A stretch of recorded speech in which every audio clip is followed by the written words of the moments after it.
弱と愛用だ。イーストブルーは平和の象徴。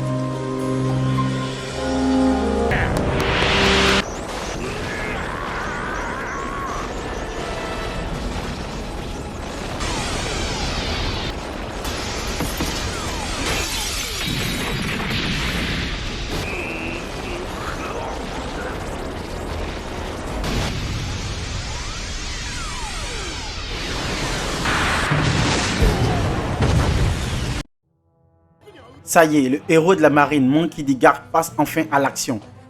L'homme dépeint comme étant le seul rival de Roger au sein de la marine, tout comme à l'effigie du capitaine Kobe et du Yonko, Monkey D. Luffy. Yo les amis, c'est Dante-san, j'espère que vous allez tous bien. Aujourd'hui on se retrouve pour l'analyse du chapitre 1080 de One Piece. Mais avant d'entamer cette analyse, je tenais à m'excuser auprès de vous pour le non fait des revues 1078 et 1079. Mais surtout pour le 1079, qui faisait allusion au Yonko Shanks le Roux. De plus, avec ce chapitre, je pense que j'aurais pu toucher une grande audience. Enfin bref, pour ce chapitre mettant en scène l'héros de la marine, je compte sur vous pour me défoncer la barre des likes, comme le fit Garp sur la ruche, à vous abonner à la chaîne en activant la petite cloche de notification pour ne rater aucune vidéo de la chaîne. Comme je le dis à chaque fois, toutes ces actions menées par vous m'aident énormément pour le référencement de la chaîne. Sur ce, plongeons dans cette review.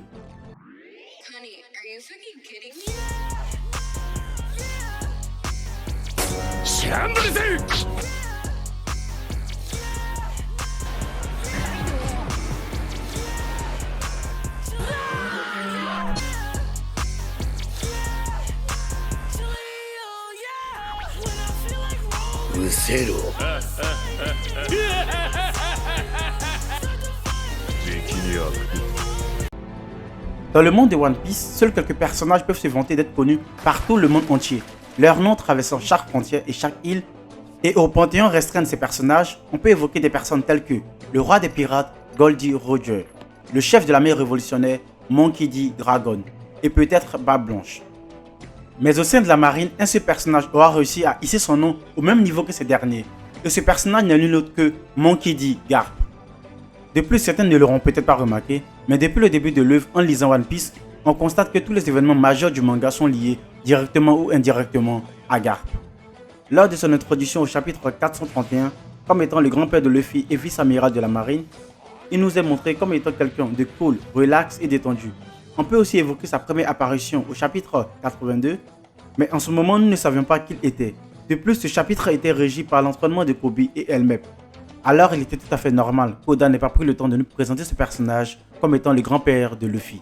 Et si Garp a été introduit juste après les événements d'Ines Lobby comme le grand-père de Luffy, mais surtout comme vice-amiral de la marine, c'est justement parce que nous étions en mesure de comprendre le fonctionnement de la marine et l'entièreté du gouvernement mondial.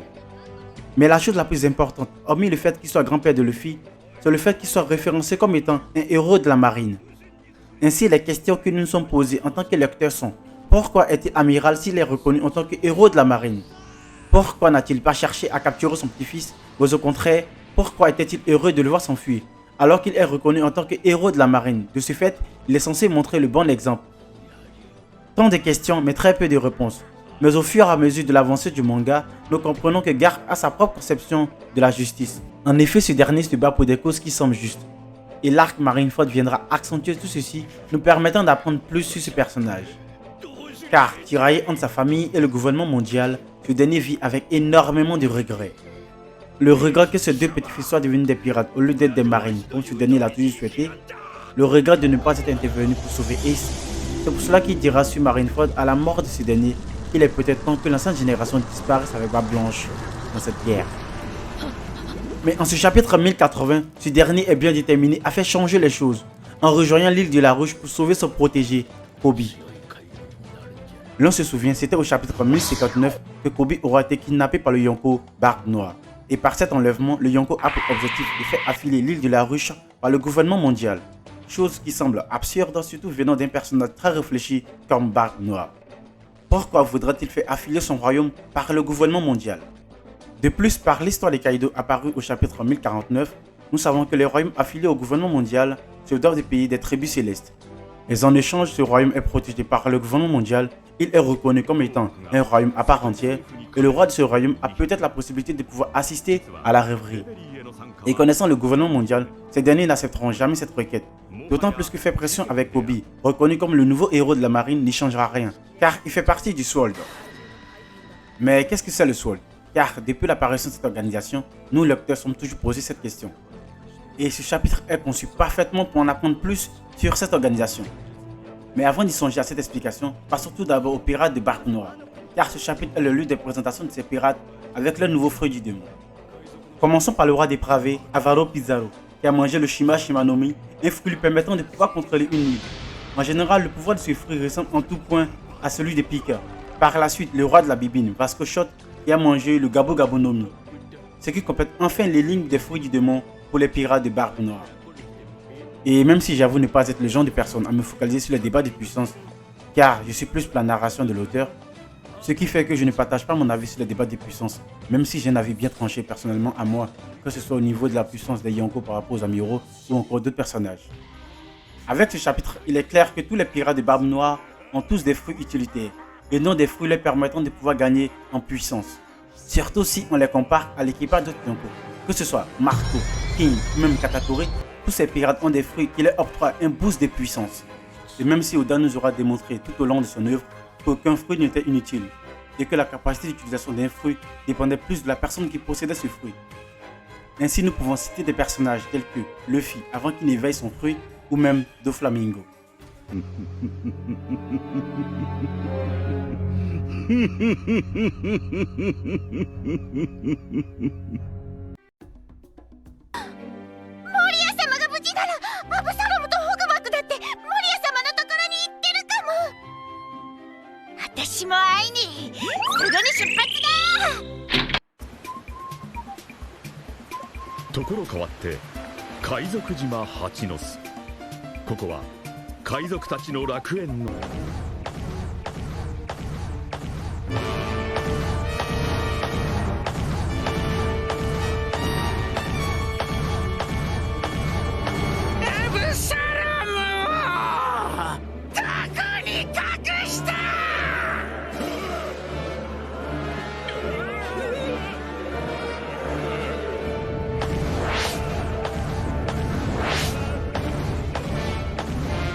Par le biais de Perona, Kobe aura réussi à s'échapper de sa prison.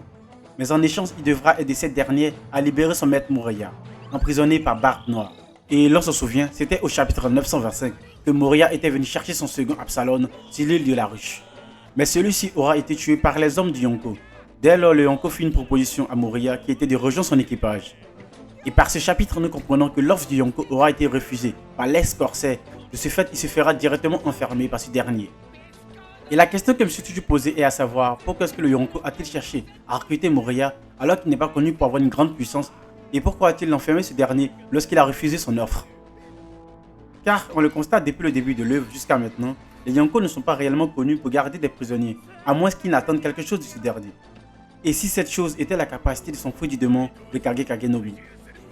C'était au chapitre 581, après la guerre au sommet, que Doflamingo, accompagné de Pacifista, était chargé d'éliminer Moria sous prétexte qu'il était faible.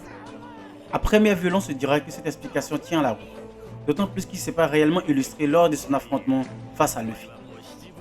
Et il faut avouer qu'il n'a pas un chara design de folie comme ses compères chez Shichibukai tels que Crocodile et Doflamingo. Mais la chose qui rend véritablement Moria si intéressant comparé à ses compères est le pouvoir de son fruit du démon, le Kage Kagenomi. En effet, avec ce pouvoir, il a la possibilité de ramener les morts à la vie, comme il le fit avec Oz ou même Ryoma.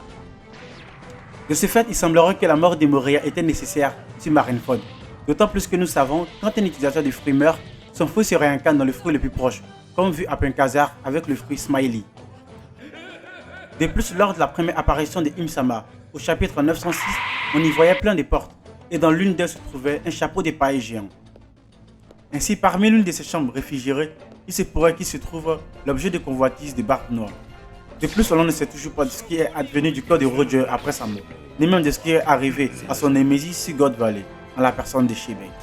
Est-ce qu'il a disparu en même temps que la destruction de l'île, ou son corps aura-t-il été conservé par le JM, car ayant représenté une menace pour ces derniers? De plus, nous le savons, que ce soit notre monde ou celui de One Piece, la seule façon de conserver un corps afin d'éviter la putréfaction est de le conserver au froid.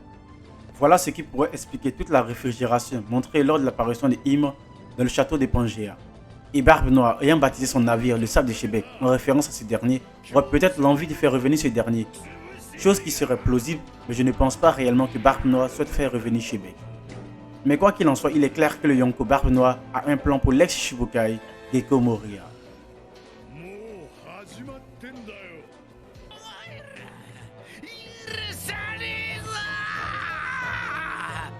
Mais revenons à Koby. Dans sa fuite, nous savons enfin de combien est référencée sa prime. Celle-ci est de 5 étoiles, soit 500 millions de bérets qui lui aura été attribué par la Cross Guild. Chose très rare pour un seul capitaine. Et ses actions menées durant l'incident de Rocky Pod et sa notoriété en tant que jeune héros de la marine accentuent cette prime. De ce fait, avec cette prime, on pourrait émettre l'hypothèse que la plus grosse prime que pourrait émettre la Cross Guild serait de 9 à 10 étoiles, soit le milliard. Et durant son évasion, nous avons l'apparition des membres du Sword, avec des personnages comme Kujaku, Ibari et Prince Gus. Et tous ces personnages sont des utilisateurs des fruits du démon. Mais nous savons que la marine ne s'attaque jamais à un Yonko, sans être y préparée avant. Mais alors pourquoi est-ce que le Sword le fait-il? Ben la vérité est que, officiellement, le Sword n'est pas issu de la marine. Ou plutôt, les membres de ce groupe ont officiellement démissionné de la marine, ce qui leur permet de pouvoir ignorer certains protocoles de commande. De ce fait, ils peuvent attaquer un Yonko sans autorisation. Et le Sword est accompagné d'un personnage de taille, il s'agit de Monkey D. Gap, héros de la marine. Et ce dernier est accompagné de Tashigi et Elmep. Chose pas étonnante car en effet la justice du Sword est totalement faite pour matcher avec celle de Garp. Car ce groupe a sa propre conception de la justice, agit quand il le faut, et non se contenter de suivre le protocole de la marine ou l'injonction du gouvernement mondial qui a elle-même le CP0 pour gérer ses sales besognes. De plus, nous savons que l'amiral en chef Sakazuki a un sens impétueux de la justice, chose assez contradictoire du Sword. De plus, c'était au chapitre 650 que nous apprenons que Aokiji avait quitté la marine suite à sa défaite face à Akainu. Ce dernier partage un sens de la justice très différent de l'amiral en chef. Alors, et si Aokiji faisait en réalité partie du Sword car son sens de la justice va de pair avec cette organisation? Ou peut-être qu'il est affilié à une autre organisation? Car franchement, j'ai du mal à croire que Aokiji parte totalement en contradiction avec son sens moral de la justice. Et souvenez-vous, c'était au chapitre 699, Super Kazaki dira à Smoker qu'il n'a absolument pas changé. Ainsi, je ne pense pas que Aokiji fasse réellement partie de l'équipage de Yonko Barbe Noire. 海軍に所属しなくても実行できることはある。所属しねえから見えてくるもんもある。まさか闇に通じてるわけじゃねえだろうな、あんた今。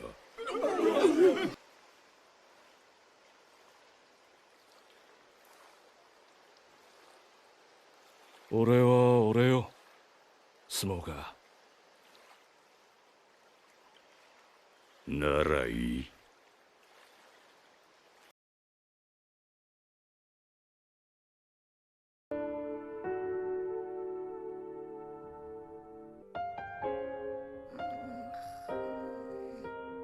なんじゃろうな。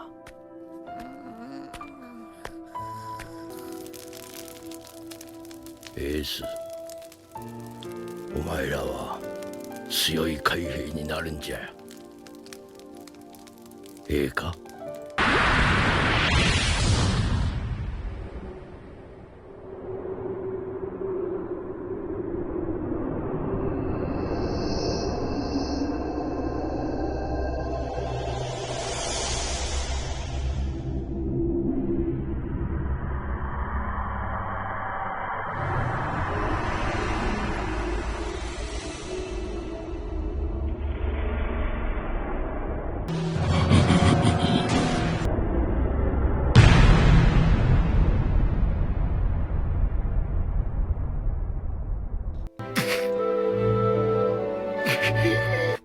エース貴様、なぜわしの言う通りに生きなんだ。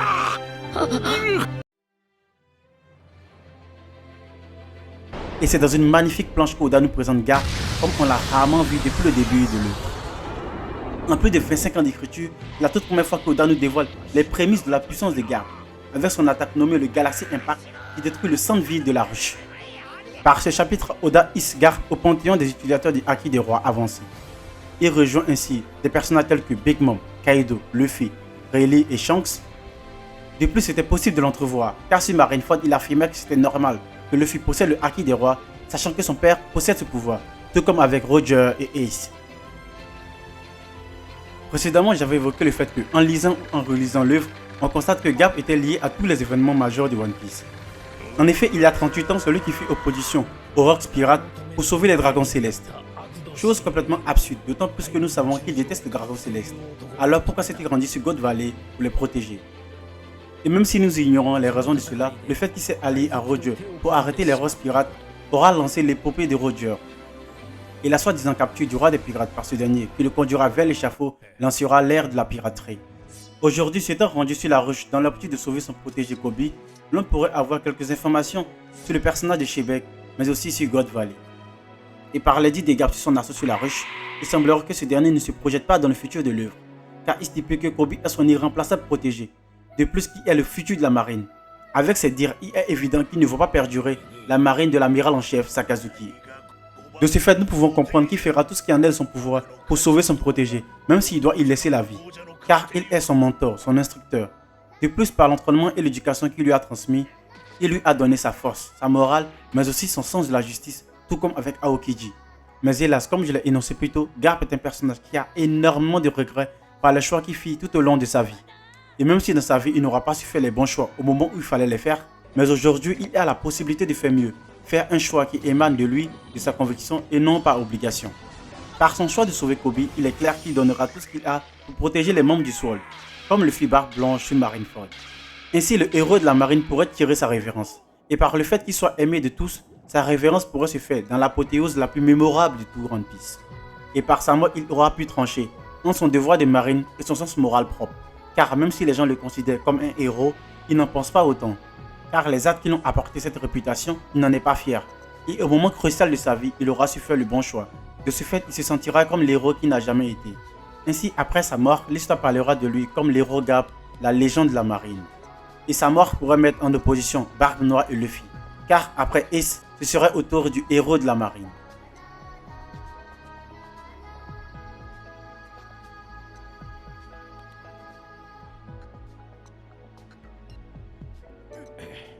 Luffy, 今日の飯はごちそうじゃぞ。海軍からたっぷり拝借してきたからな。お前の好きな肉をたらふく食え。